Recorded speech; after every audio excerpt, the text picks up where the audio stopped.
The summer of 2024 was a stressful time to be an Uber or Lyft driver in New York City. Can't even go online because there's lockouts currently. It has been 3 months. In May, Uber began preventing drivers from working, seemingly at random, for hours at a time. Lyft soon followed suit. They opened their app, and normally you would be able to click the go button and go online. But when you're locked out, when you press go, nothing happens. An individual lockout could happen from anywhere from 5 minutes up to 8 hours, and there was no telling if you would get online or not. It was always a myth that drivers had unlimited flexibility. We understood that this stemmed from a 6-year-old pay rule, and this really intrigued us and got us down the rabbit hole.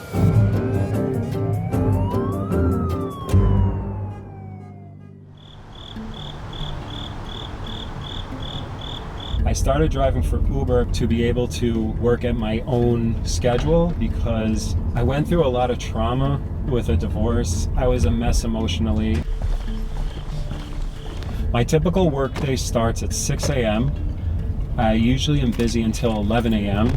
I'll take a break, so I go to the gym, and then from 2 p.m. till 10 p.m. I continue working. I come home, take my 8 hours sleep, and start my day again. So basically a lockout is when you cannot go online to work. So essentially you're micro-fired. Every day I would get locked out of Uber. It was very frustrating. It was also affecting my self-respect. What am I, I'm a robot, like getting locked out? Like I'm a person, I have to feed my family. Like, come on, I have child support.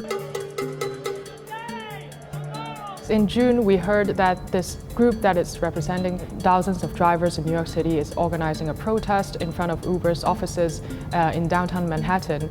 Drivers are classified as independent contractors because they set their own hours, while Uber and Lyft take a cut from each fare. New York's rules ensure them a minimum wage, at least in theory.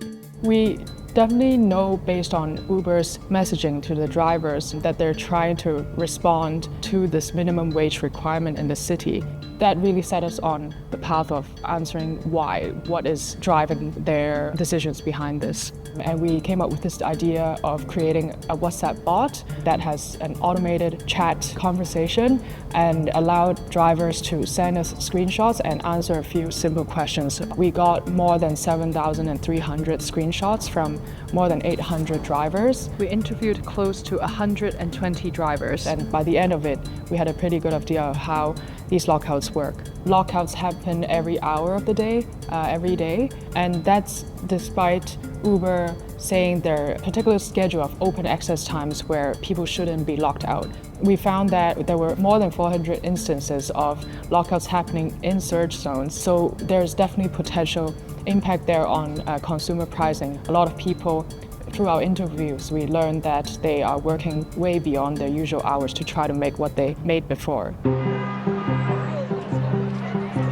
The New York Taxi Workers Alliance says the lockouts manipulate a key metric in the law, allowing Uber and Lyft to avoid paying a minimum wage. The business model of the rideshare industry, their approach is to flood the streets with as many drivers as they can get to sign onto their platform. That leads them to be incredibly inefficient in the use of the driver's time. Hey, no work today? No. Dead? Come on. Where's the secret spot? So drivers, they're paid per mile and per minute. But for New York City, the unique part of the formula is that there is a denominator in this formula which is called the utilization rate, which is a percentage that measures how busy drivers are. In 2017, I was contacted by the Taxi and Limousine Commission to consider undertaking a study that would support a minimum pay regulation for Uber and Lyft drivers. We spent a year very intensively researching the industry. We found in the course of our study, for 75% of the trips, drivers were being paid less than the equivalent of the minimum wage after factoring in their expenses. So it was necessary for them to have a special regulation to establish a minimum compensation standard for Uber and Lyft drivers.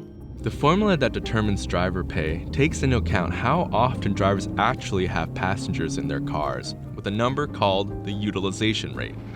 If the companies keep drivers busy, nearly all the drivers' wages come directly from fares. But if drivers have too much downtime, the companies have to make up the difference. Before we had the utilization rate, if you wanted to be an Uber driver, you just had to agree to the Uber driving terms. I don't know how people hacked it. Maybe they didn't need any money and they lived with their parents or something. But anybody like me really wouldn't have done it full time. Drivers for Uber and Lyft in New York City can expect a raise soon. The rule went into effect in February 2019, but during COVID, rideshare demand plummeted, and that sort of delayed the showdown that we're seeing today. In the initial pay standard formula, utilization was supposed to be reset every 6 months. The TLC opted to not do that in the first year. COVID came along. The years after that, the economy, everyone's recovering from COVID. So it was only in the spring of 2023 that the TLC got back to this utilization notion.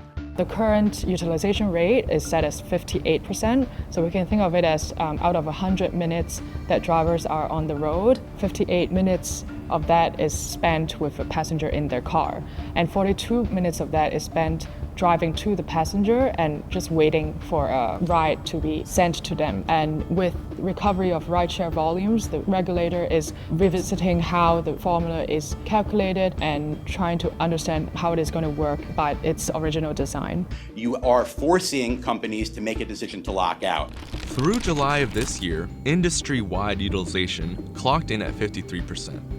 According to a Bloomberg analysis, this means Lyft would have paid around $53 million more in minimum payments to drivers in the first half of 2024, and Uber would have paid at least $154 million.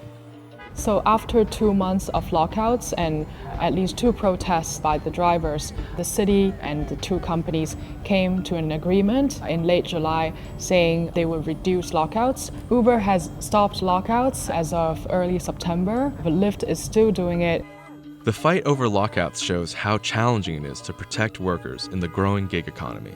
If we're to have a society and an economy that works for people in a sustainable way, there has to be the authority on the part of government to effectively regulate businesses to ensure that workers are fairly paid, that the companies are not allowed to create negative externalities. In no place in the United States are app workers winning. New York City was closest to a situation where the workers themselves would be assured that they could earn a minimum compensation level and be paid for their expenses. The lockout situation now is putting that at risk. I think Uber is a fantastic thing. I actually bought shares of Uber right when they came out, and unfortunately I had to sell them, but I would have loved to hold on to them. I really do appreciate being an independent contractor and making my own way in life. If there was an opportunity out there, I would definitely take it. But currently, being an independent contractor works for my schedule and for my passions in life.